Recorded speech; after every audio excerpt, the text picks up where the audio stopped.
thing we have to do is associate our takeoff diagram with the CRM project. So if you see on the top right side, we have our diagram section.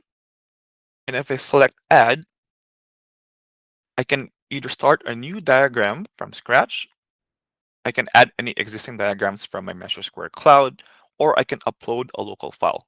So we would generally recommend adding your diagrams from MeasureSquare cloud. So once I select that, let me just add this sample project or diagram to my project, and it will open up this window where you want to import your products from your diagram. So let's select OK. Here, it will bring in all the products from my takeoff from MeasureSquare estimating software and bring it to the CRM. So let me select all of these and select OK.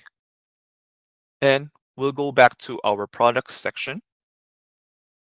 And you see all our products from our project are now populated here.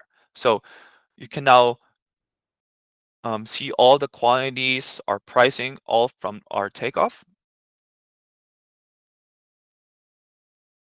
You can also modify the pricing here and even the vendors and quantities as needed.